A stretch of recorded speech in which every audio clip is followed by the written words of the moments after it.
I'm delighted to be here today at the generous invitation, particularly as I'm a Canadian, it's always nice to have an excuse to come back, even for a quick trip. So thank you very much, Michael, for inviting me. I'm here to talk to you today about gender diversity as a financial issue rather than a social issue, and I think that's quite important. In banking and financial services, as you've heard this morning, and you'll hear more this afternoon, we're facing huge challenges, geopolitical instability, ever increasing and changing and unpredictable regulation, digital disruption, cybercrime, and really importantly, an increasing war on talent. And with all of this going on, it's often easy to let diversity slip down the agenda as a nice to have.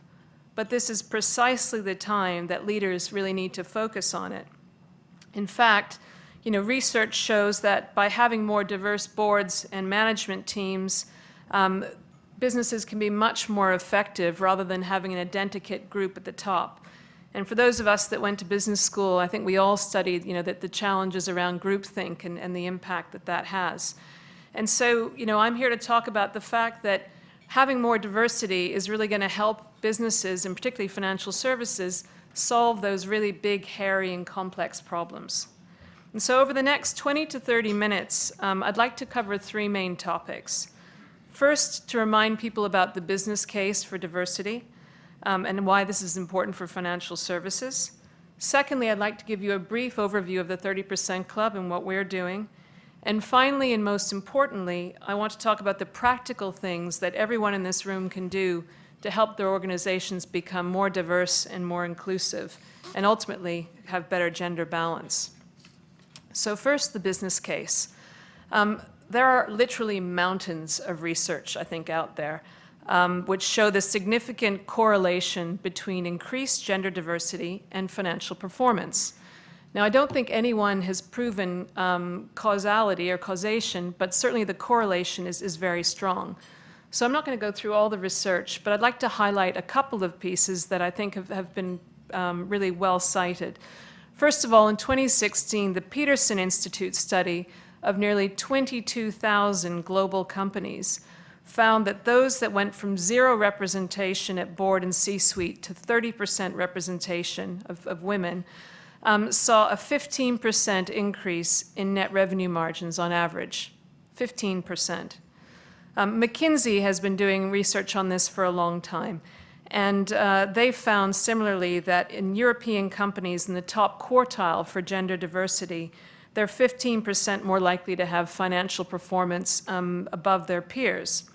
And their Power of Parity report, looking much more globally, found that $12 trillion could be added to global GDP by 2025 by increasing women's equality.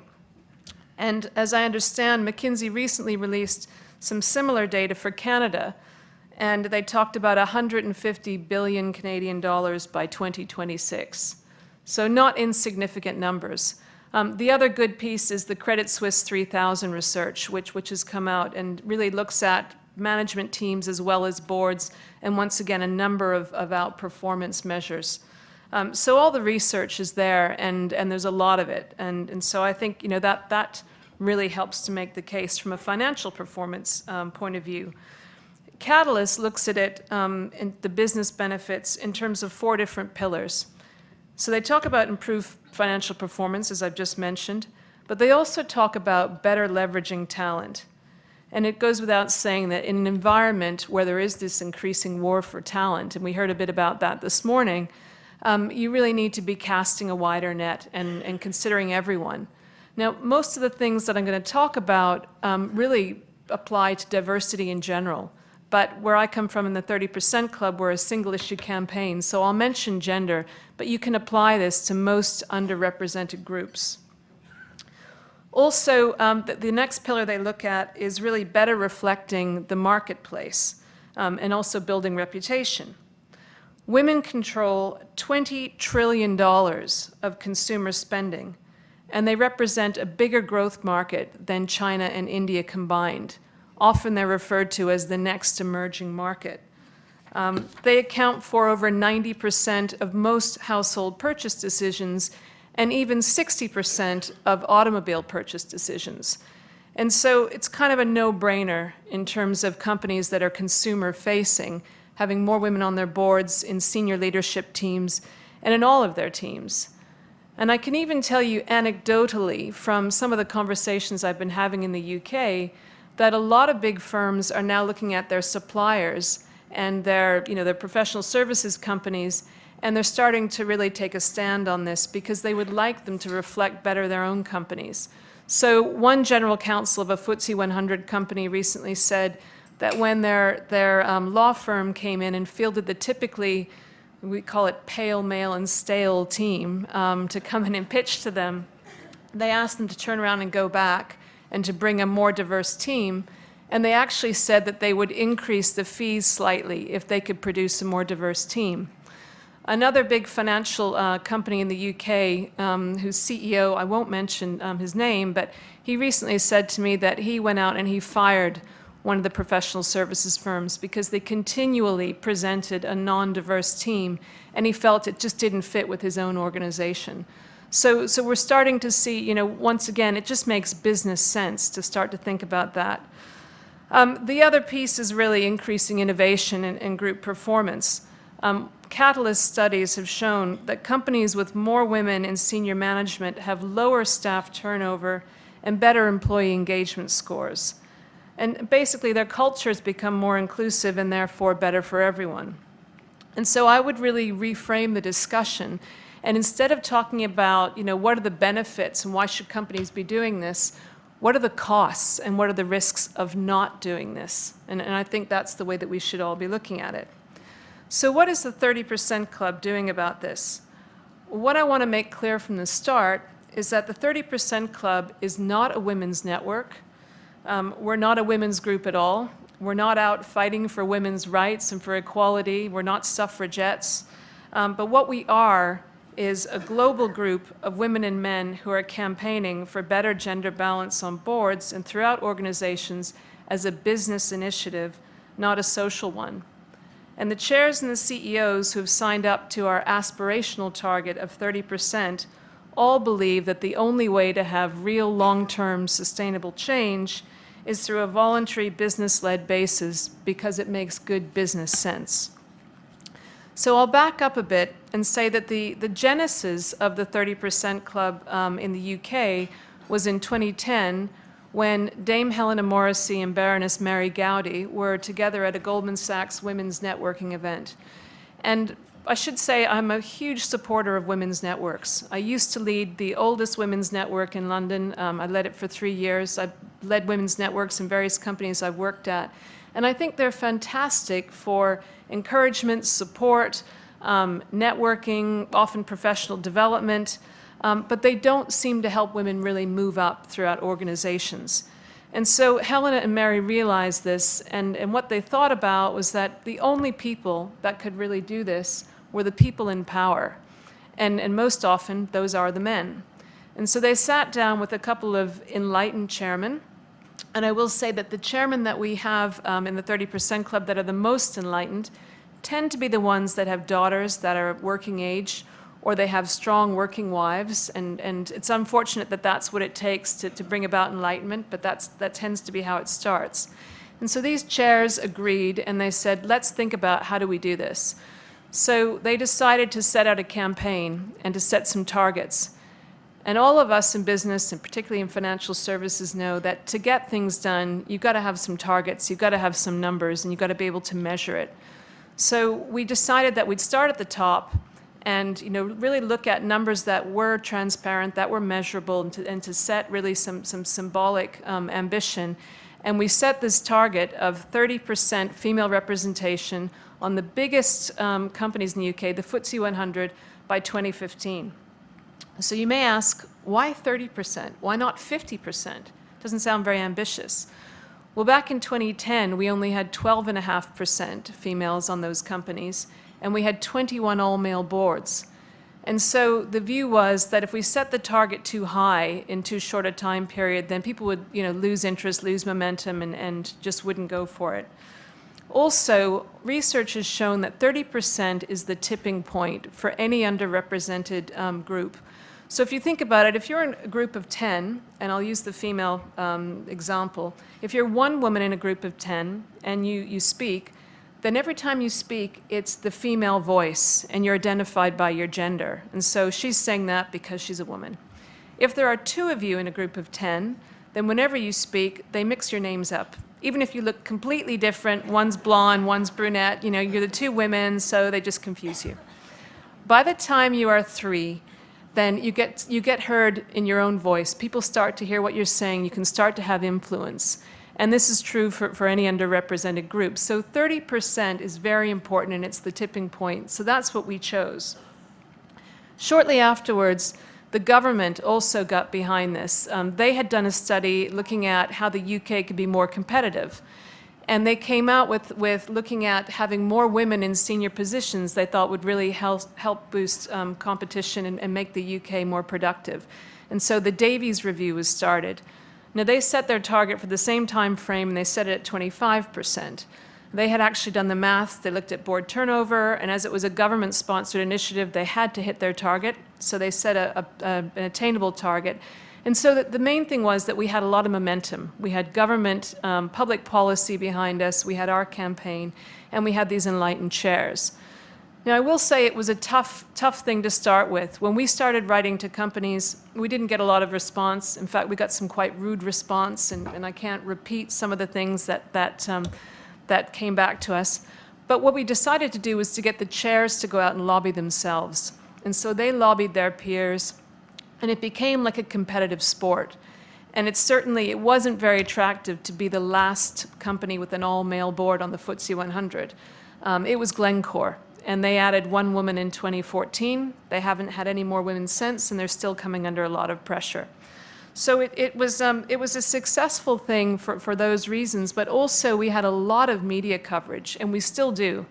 Not a week goes by that we aren't called and asked to comment on something, you know, to go on TV, to go on the radio. And so we have a lot of good media support in the UK. What else has happened is that we've really developed internationally. And we hadn't intended that, but we've had a lot of interest from groups around the world. And so we have groups from Australia all the way through to the US and here in Canada. And I should say at this point that I feel a little awkward standing behind a Scotiabank podium, because of all the big banks, the only one that hasn't signed up to the 30% club here in Canada is Scotiabank. So for anyone here that knows Scotiabank well, you should be challenging them and asking them why they couldn't get on board and sign up to this, because I think it's appalling. But anyway, I won't go on. So I should also say, I don't think I mentioned that in the UK, from our original 12.5%, by the end of our first campaign in 2015, we got to 26%. And so I think, you know, that was a huge achievement through voluntary means, not through having quotas. We also got to the point of having no all-male boards. As I mentioned, Glencore was the last to fall. We're now at 27%, so it's getting a little harder. We're slowing a bit. We did briefly have an all-male board. We had a new company, Convatec, that listed recently, and they had an all-male board, and they had got a really hard time for it. So we had people voting against them at their AGM. The FT came out and wrote against them, and so this week there was an article saying, Convatec are delighted to announce they've got the first woman on their board, and they were very quick to say that the second position to come up is going to have an only female shortlist. And so, you know, they did not want to be in that space. And so we consider that a huge success. We have moved on, however, from boards in the UK. We're now very much focused on executive management and on the pipeline. And we're also aligned once again with the government. The government have a new review called the Hampton-Alexander Review, and that's very much focused on executive committees as well. It's much tougher, it's harder to get the data, it's harder to get CEOs on board, but we really feel that this is where we're going to drive change in organizations. And so the 30% Club in the UK has set a target of 30% women in senior management by 2020. The Hampton-Alexander Commission has got a similar target of 1/3 by 2020. And they're out and they're gathering this data. And it's the first time that the data has been gathered in the UK. The thing about the executive committee piece is all around the pipeline as well. And I think, that's the other big challenge is on boards, you can go out, you can find a Ned who's, not been through a succession planning process, whereas in your own company to get to the executive committee, the ideal is to build up the pipeline. So I'm going to talk a little bit later about, what we think companies can do to make that happen. I think the other thing is thinking about, who are the key stakeholders? I've talked about chairs. I've talked about CEOs. The other big stakeholder that I think is absolutely critical and where we're spending a lot of time looking at is the asset owners and the asset managers. We have a tremendously active investor group in the UK. We've got a growing investor group here in Canada and a big one in Australia as well. And when you think about it, they really need to be looking at this, A, from the performance standpoint. If you can look at companies and you can filter performance on looking at how many women are in senior positions, and that's a good indicator about performance, then once again, that's kind of a no-brainer. But the other piece is around governance and stewardship. Once again, looking back at the financial crisis, thinking about all the groupthink, about non-challenging, it's really, really important for asset owners and asset managers to start thinking about this as a governance issue. We've got a statement of intent that we've asked our investor group members to sign. And this was something that I looked at last year. We had a number of them continually coming to meetings saying they wanted to get involved, but they weren't actually doing anything. So my view was, it's great to have you here, but actually if you're not going to be active, we don't want you as part of the group.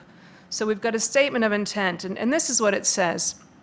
It says that they will actively engage with investee companies on corporate governance issues, including the process for identifying suitable candidates for board and senior exec roles, and that they expect transparency and evidence of a culture of commitment to diversity.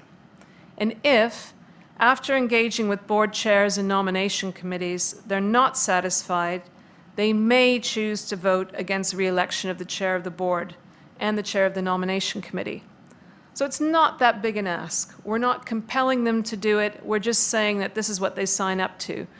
And so we have a meeting actually in 2 weeks' time in the UK, and those that haven't yet signed up, I think, are going to be asked to not come to any more meetings. And I know that here in Canada, there's a statement of intent for their investor group coming out in the fall as well. So I think this is really, really important. And it's starting to take off in the UK. Companies like Legal & General, Aviva, Aberdeen Asset Management, Hermes, they're all voting against chairs and against chairs of nomination committees. And not only are they voting, but they're sharing their thoughts. And so it's been AGM season in the UK recently, and the investor group has been really going crazy with sending emails around saying, look, this is what we think about this company. We're not very happy. We've been trying this, this, and this. Does anyone have any different, experience? We're going to vote. Is anyone with us? And so really starting to group together. And what I'd like to see is the groups in Australia and Canada coming together as well, because we've got some huge asset owners now involved in these groups, and they have a lot of influence globally. We recently signed up the Japanese pension fund, and they're really keen to become much more active. I think most of the conversations, though, I will say that we're having today have really moved on from the why should we be doing this to the how. And I think that's a really positive indicator. And I know that speaking to some of the people from the Canadian group this morning, they said that they're experiencing the same thing here. And I think really across the globe, everybody is getting on board with this. And I'm pleased to say that here in Canada, we're really seeing that the leadership piece walk the walk as well as just talking. So here our group is led by Victor Dodig from CIBC and Beatrix Dart from the Rotman School. And I think there was a piece out in the press this week about some of the changes at CIBC, and Victor's announced, I think 40 plus big changes of people either moving across to different areas or being promoted. And out of those 40 changes, 45% were women. So, it's great to see this actually starting to happen. It's not happening everywhere, but we're starting to see some good things. So there is good news, definitely. So let's move on and talk a little bit about the how, because I think that's the really critical piece. Some of these CEOs that I work with say, look, it's really easy, Brenda. I don't know why we keep going on about this. Just hire more women and promote them, and everything will fall into place. Well, that would be great, right? That would be fantastic to see. But for most companies, it's a bit more complicated than that. Many companies fall into what we call the merit trap. And so they're convinced that they operate as meritocracies. However, merit's often really used as shorthand for a package of attributes that we innately recognize as good qualities. And when that happens, it really devalues it. And it's a real problem for women that are working in male-dominated environments where there are deeply held beliefs and norms about what suitable qualities are for leadership. And the same applies for men working in very female-dominated environments. There just aren't as many of those as there are the other. One study found that companies that were the most vocal about what great meritocracies they were actually the most biased. And the reason for that is that they believed it so much that they were objective that they didn't stop and examine their biases and question them. So beware of the company that goes on and on about what a great meritocracy they are. They're probably the opposite. And we've all heard, the people saying, oh, wow, he's a great fit for the team, or she's a great cultural fit, which actually means, hey, he or she is just like me. Excellent. They'll really fit well. So that really is something to watch out for. Or, we hear people say, yeah, she's really great, but she's not quite ready yet. She's not there. It often means that they don't want to take the risk on the woman, but they'll take it on the man. And people don't see that they're not operating as a meritocracy. So moving into the steps, the how-tos, most things really fit into two buckets. One is about leadership, and one is about systems. And we heard Tiff say this morning, how important leadership is and culture, and how it has to be set from the top. Well, we absolutely agree with that. In terms of leadership, the CEO has to really believe that better gender balance will lead to better business, and they have to really talk about it, they have to prioritize it, and they have to set targets like any other business goal that they have. If the CEO doesn't believe it, and if people don't believe the CEO believes it, then it's going to have a really tough time. Those companies that have better balance at the top of their organizations, where the CEO really has a balanced team, are also the ones that will do well, because people can see that the team is living and breathing it. The next thing is really diagnosing where their problem is, because there's not one single area that fits every company. Every company is different. And so, companies have to spend some time on metrics and measurement and really robust measures to understand, where the challenge is. Typically, companies will go out to HR, and this is not a bash at HR. I think HR do a great job. But if you just ask HR to produce the stats, they will tend to produce stats that look good, because that's what management wants from them. So, the business leaders really need to take charge, and they need to ask for some really challenging stats. One large UK bank that I spoke to a couple of years ago said, we think we might have a problem in the investment bank and potentially at VP level. So we're going to look at how long do women versus men at VP level spend and roll before they're promoted. And we think there may be a little bit of a gap. We could have a problem. So they went out and they looked at the data, and they came back and said, the women were spending 6 years longer in role than the men before promotion. So yeah, they did have a bit of a gap. And that was a really big eye-opener for them. And then they spent a lot of time really understanding, why that was happening, setting some targets in that division, looking at all the promotion processes and talking to the women, talking to the men, looking at the managers. I've then asked several companies since then for that stat, including all the companies I've worked for. And most companies say to me, oh, we can't get that data. It's too difficult to get.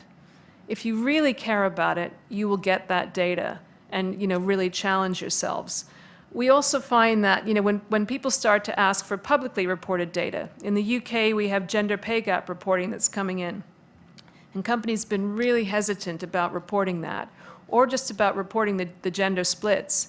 Particularly asset management is a really challenging one, because the asset managers are going out and they're demanding this from companies, but actually the asset management industry is one of the worst, and they've been going backwards for years.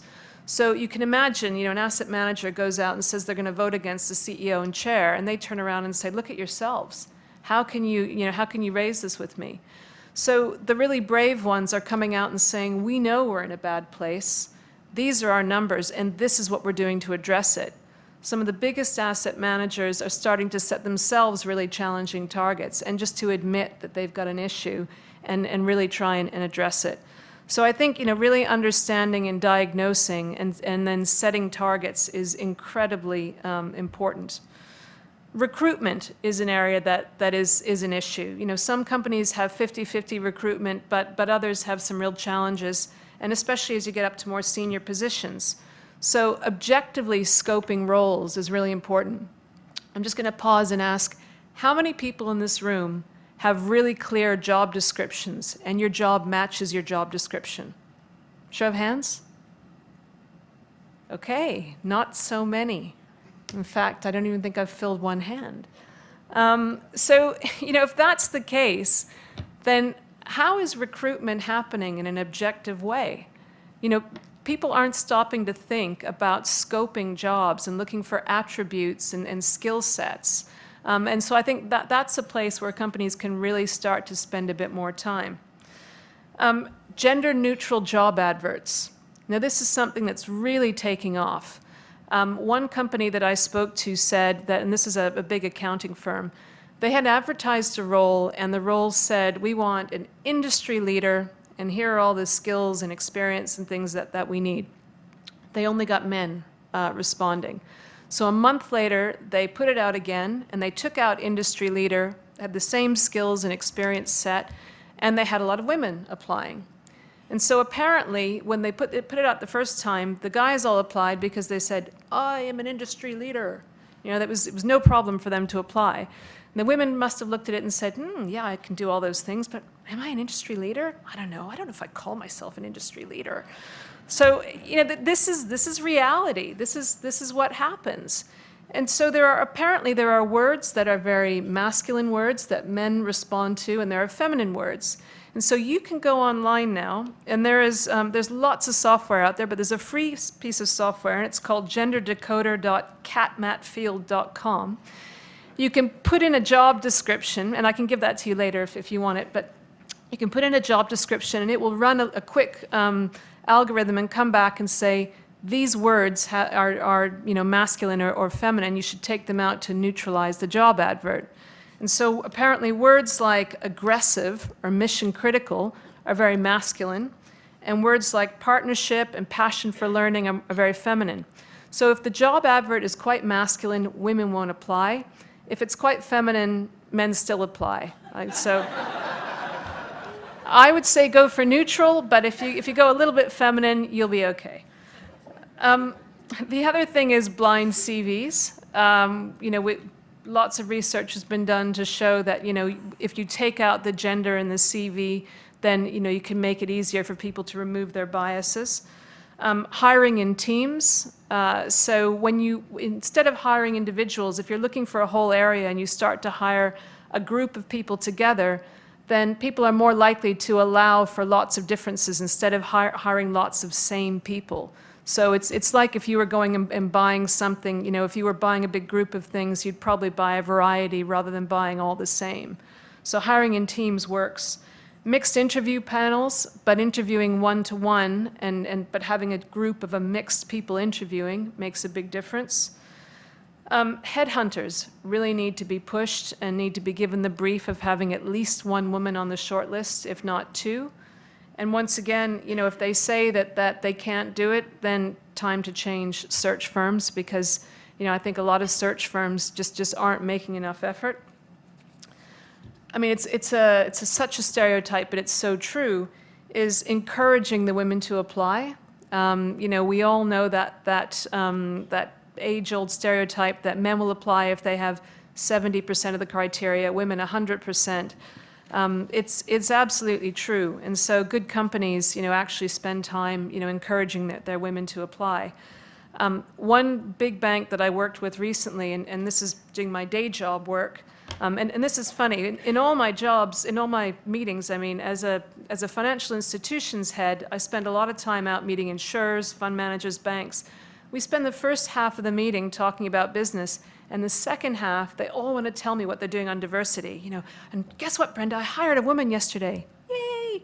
It's really bizarre. But this one bank, we had a really interesting chat over lunch. And this guy was a senior banker, really, really lovely guy, but publicly educated in an all-boys school, rugby player, very alpha male. And he said, we had some training recently, and this goes beyond the basic unconscious bias training. He said, we were trained about, when we interview women and when we interview men, typically, and this is on average, there's always exceptions, but typically the women will spend the first half of the job interview telling you about all the development needs they have. And then the second half, they'll tell you how qualified they are.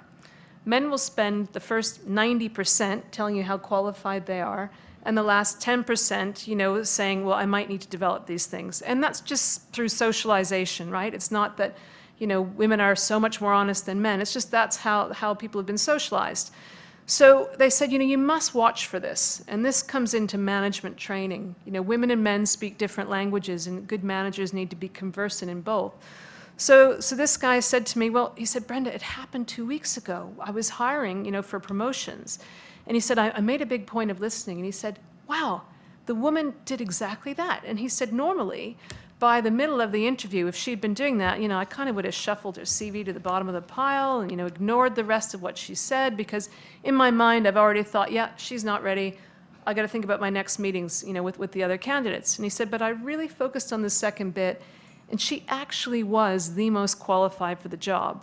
He said, so for my next interviews, I really made a point that if there were any women, I did that, but I also advised them to turn around their interview and to do it the other way around. And so, it's really subtle things like that. Vodafone in the UK send out something to all their managers at appraisal time, and they remind them of how women and men speak differently. And how women will talk about success with we, and they'll talk about development or failure with I, whereas men just tend to do the opposite. And so they said, look, you just need to be aware of it. And so I think that brings up a concept that I like to talk about called the accidental manager. And this is when someone falls into a management role that they hadn't intended to. Once again, this really applies to financial services. For those of you who've worked on a trading floor, and I can think about, I have years and years of working on a trading floor, how often this happened. The person that shot the lights out of all their targets, they did really well, got rewarded by being given a big management job. Sadly, it wasn't always a reward for the people underneath them. And they typically didn't have the skills to manage, they didn't have the interest to manage, and they weren't trained in management. We recently did some research called Just About Managing and looked at the importance of the role of the manager, how managers need to be trained, but also the biases that are inherent. And biases inherent in women and men. And a lot of people like to say, that they manage in a gender-blind way, that they're gender-blind. You can't be gender-blind in the same way that you can't be, race-blind or any other type of blind. What you need to be is gender-aware. And it comes back to thinking about that training that guy had that I just mentioned. You need to be aware of people's differences and then think about, how you can bring out the best in them and treat people like individuals. One other thing that I want to bring up is the concept of sponsorship versus mentorship. So how many people here know the difference between a sponsor and a mentor? Okay, so maybe a third. I'll just go over it briefly. So a mentor is someone who coaches you and gives you advice. You can bounce ideas off. And there are lots of different mentoring schemes that people can get involved in. The 30% Club in the UK has a huge cross-company mentoring scheme, and it's very successful. And so mentors are great, and I think everyone should have several mentors. A sponsor is quite different because a sponsor is someone who actually sticks their neck out for you and advocates on your behalf. And typically they should be in your own firm, and they have to be someone who has influence. And so, when there's that meeting, when it's promotion time and it's the big job, and all the management team are sitting in the room talking about the candidates, your sponsor will speak up for you, and they will really, say that you should be given a chance. They'll look for opportunities to help you build your profile, and they'll really be there for you. In return, you need to be there for them. You need to be loyal. You need to give them, everything that they need. And a smart person picks out really good people, sponsors them in their organization, and then they're building, what my daughter would call their crew of really loyal people throughout the organization. So they're helping people and they're bringing them up, and they're building a crew of people that will be loyal to them. And it works well. The sad thing is that because, in most of our firms in financial services, the people at the top tend to be, men, that the relationships happen much more naturally amongst men. And so the good firms will try and create sponsorship for the women as well, and to make sure that they have sponsors, or they'll talk to them about looking for the appropriate sponsor. And certainly in my own career, if I look back now, any roles where I had a sponsor, my career went much more like this, and when I didn't have a sponsor, they went like this. So I think that is a really important one. And I guess I would add to that the other thing along those lines is role models. We like to say that you need to see it to be it. And I think that firms that don't have senior women at the top will have difficulty attracting and keeping women because they just don't see that it's a possibility for them, also for young women coming in. And research has shown that many young people leave companies after 3 years when they look up and don't see anyone like them or anyone that they can respect and relate to. And so this particularly applies to women and underrepresented groups. So I think role models is really important. I'm not going to go into, I'm looking at the time, unconscious bias training and my thoughts on that. But I think I covered it earlier in that unconscious bias training in itself is not enough. There's got to be a lot more to it. And I guess ultimately it's everyone recognizing that they have biases and then thinking about how they help themselves overcome them. Recognizing a bias is the important thing. And it's not, I'm sure everyone in this room would say, I'm not sexist, I'm not racist, whatever it might be. Of course we all have biases, I do too. If I close my eyes right now and someone says chair or CEO, I imagine a gray-haired man in a suit. I talk about this kind of stuff every day, and I still have that automatic response because of gender stereotypes, gender norms. The people that did the unconscious bias training at our company started out by saying, look, this is not just about race and sexism. The woman said, I have a big bias against spray tans. So she said, if somebody comes in and interviews with me and I can tell they have a spray tan, I'm already, justifying in my head why they're not good enough for the job. So I just would say, be aware of your biases and then challenge yourself and create a safe environment to challenge each other when they come in. So I'm going to conclude so that there's some time if anyone has any questions, or if you'd like to challenge anything that I've said, make it interesting. In concluding, I'd just like to remind people that the keys to all of this are looking at leadership and looking at systems. So look at your leaders, look at your own leadership. Are you committed? Are you accountable for these things? Do you have a true belief? In your systems, look at recruitment, look at promotion, look at mentoring and sponsorship, the training of managers, and really importantly, have targets and measurements in place, make people accountable. Ultimately, all of this should be trying to create an inclusive culture, because culture is the big thing that everybody is thinking about now and looking at. And I think this is one of the most important ways that we can really change our organizations and make them better for everyone. Thank you very much.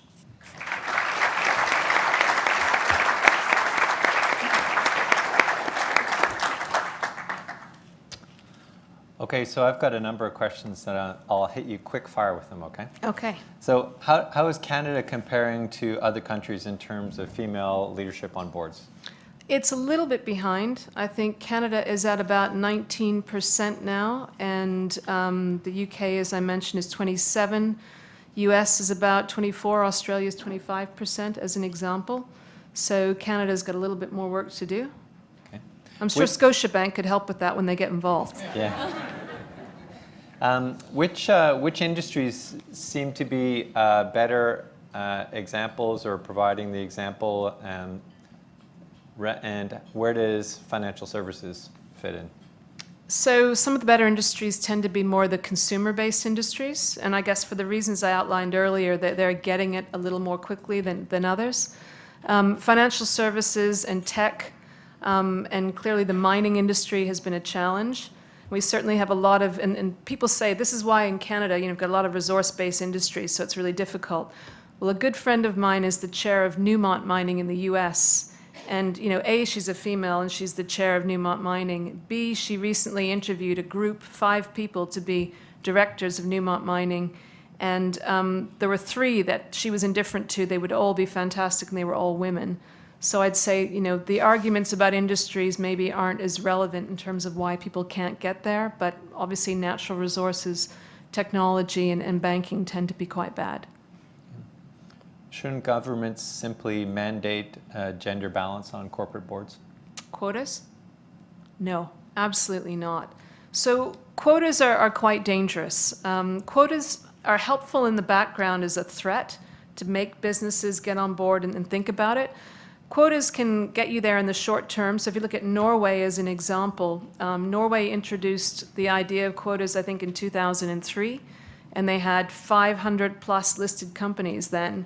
When they implemented them in 2008, they had less than 200 listed companies.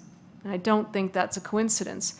If you look below their boards, so they're now close to 40%, which is their mandated quota for boards, the executive level has not improved at all. And so it's like anything else, it's like with your kids. When you force them to do something, they'll do it grudgingly, they want to get it over with and move on to something that they want to spend time on. And it's the same thing with quotas. You can have tokenism, you have people just do it, they don't believe in it. If you can, it's much better to have business-led voluntary targets. Can you name some companies that are leaders in terms of female representation in senior management, and how has that been affecting their business? Picking out companies, I think looking at how many have got big representation in executive committees, we're very slow in getting to a point where we think it's significant. So there was a recent study done, and people were saying, well, we're not seeing enough progress from companies, with 1 or 2 women on the board. We think you need at least that 30% for a significant time to see huge difference. But I would say that there are a number of companies like Unilever, for example, has been a real leader in this space. Diageo has done a good job, Vodafone in the UK. So, I'm most familiar with some of the UK companies, but all of those research reports I mentioned will highlight some of the exemplars. Last question is from the back. Hi there. With the future of banking supposed to be heavily influenced by fintech, and fintech being a technology industry, are you at all concerned that the nice-to-have attitude or the challenges for banking to move more towards gender diversity is going to increase with the cultural influences of the technology sector? I'm absolutely concerned about that. We have a technology group in the UK, 30% Club, and we spend quite a bit of time not only looking at the fintech companies, but also really looking at STEM subjects in school. So, this goes all the way back to school and to looking at how girls are taught versus boys, how they're encouraged, what they're encouraged to study, and the kind of gender stereotypes that go all the way back. And to that point, there was a study done recently looking at this, and they showed that 5-year-olds had no gender biases. They were very, very open, and anything they asked them, they kind of thought about their own sex. When they got to 6, they started to have biases. So if you think that happens between 5 and 6, we've got quite a lot of work to do going right back to the beginning.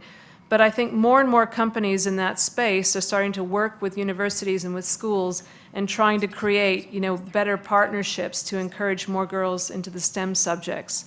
So yes, it's a huge challenge, but I think people are seeing it and starting to do more about it.